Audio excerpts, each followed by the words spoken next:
নমস্কার সবাইকে, আমার নন্দিনী হেসের রান্না চ্যানেলে আপনাদের স্বাগত জানাই। আজকে চলে এসেছে একটা অন্যরকম রেসিপি নিয়ে। আজকের রেসিপিটা হচ্ছে একটু হেলদি ডায়েট প্ল্যান রেসিপি।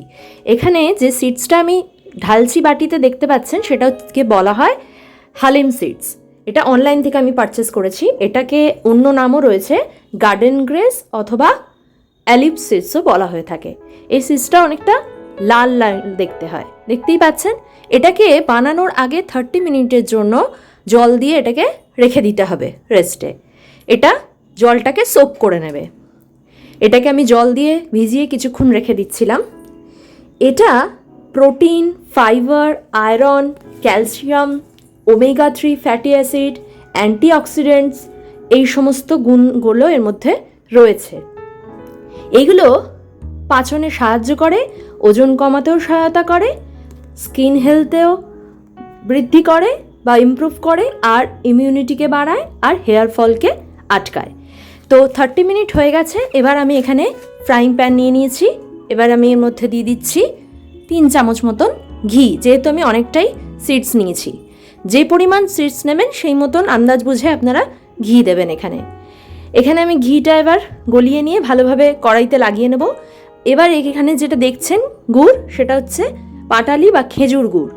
এই গুড়টা এবার এই ঘিয়ের মধ্যে দিয়ে দিচ্ছি, দিয়ে গলিয়ে নিচ্ছি। এই সিডসটা অনেক রকমভাবেই খাওয়া যায়, কিন্তু আমি আজকে এইভাবে বানিয়ে খাচ্ছি। এটা টেস্টিও হয় আর শরীরের জন্য হেলদিও বটে। গুড়টাকে দেখতেই পাচ্ছেন, প্রথমে গলিয়ে নিচ্ছি। এবার একটু জাল দিয়ে নেব যাতে একটু টাইট টাইট হয়ে আসে এই গুড়টা।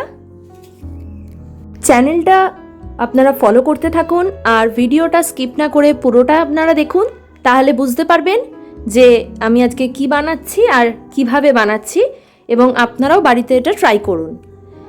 দেখতেই পাচ্ছেন এখানে জাল দেওয়া হয়ে গেছে।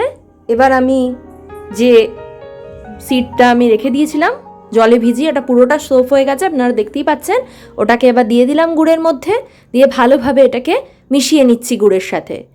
মেশানো হয়ে গেছে। এবার কিছুটা পরিমাণে আমি নারকোল কুচিয়ে নিয়েছিলাম স্ক্যাপারে, সেটা দিয়ে দিলাম। আর কিছুটা আমি কেটে রেখেছি সরু সরু করে, দেখতেই পাচ্ছেন, সেটা এবার ওপর থেকে ছড়িয়ে দিচ্ছি, দিয়ে ভালোভাবে মাখিয়ে নিচ্ছি। আর আরেকটা ফ্রাইং প্যানে আমি যে ড্রাই ফ্রুট নিয়েছিলাম, আপনারা যে কোনো ড্রাই ফ্রুট নিতে পারেন, খেজুরও নিতে পারেন, আমি খেজুর নিয়ে নিই। সেই ড্রাই ফ্রুটটাকে আমি ঘিতে একটুখানি আমি ভেজে নিয়ে আমি এর মধ্যে দিয়ে দিলাম। এতে টেস্টটা আরও এনহ্যান্স করবে, আর ড্রাই ফ্রুট তো শরীরের পক্ষে ভালোই। এবার আমি এখানে এলাচ গুঁড়ি নিয়েছিলাম 4 থেকে 5টা মতন, সেই এলাচ আমি এখানে দিয়ে দিচ্ছি। দিয়ে এবার এটাকে ভালোভাবে মাখিয়ে নিয়ে এটাকে একটু টাইট টাইট মতন করে নিচ্ছি। এটা বেশি খাটনির নয়, খুব কম সময় তৈরি হয়ে গেছে। তাই একটা বাটিতে আমি ট্রান্সফার করে নিলাম, নিয়ে এটাকে ঠান্ডা হতে দিয়েছিলাম। জাস্ট অল্প ঠান্ডা হবে, বেশিক্ষণ ঠান্ডা করবেন না।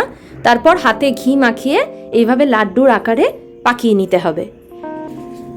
আপনারা কিন্তু অবশ্যই আমার চ্যানেলটাকে সাবস্ক্রাইব করবেন, আর শেয়ার করবেন, লাইক করবেন, কমেন্ট করবেন কেমন লাগছে আমার চ্যানেলটা আপনাদের, আর বাকিদের মধ্যে শেয়ার করতে থাকুন।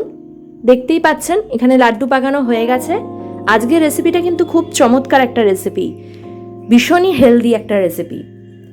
দেখতেই পাচ্ছেন এখানে লাড্ডুগুলো আমি পাকিয়ে নিচ্ছি। এটা প্রতিদিন একটা করে খেতে হবে, আর শীতকালে এটা বেশি খাওয়া প্রেফার করা হয়, কেননা এটা একটু বডিকে হিট করে দেয়, গরম করে। তার জন্য এটা শীতকালেই বেশি প্রেফার করে। আর এখন একটু ঠান্ডা রয়েছে, গরম আসেনি, তাই আমি এটা বানিয়ে ফেললাম। আপনারাও বানান। দেখতেই পাচ্ছেন আমার অনেকগুলো হয়েছে। এটা আমার অনেক দিন ধরেই চলবে, প্রতিদিন একটা করে খেতে হবে। দেখা হবে খুব শিগগিরই একটা নতুন ভিডিওতে। সঙ্গে থাকবেন, ভালো থাকবেন, সুস্থ থাকবেন। আপনারাও বানিয়ে খান কিন্তু অবশ্যই।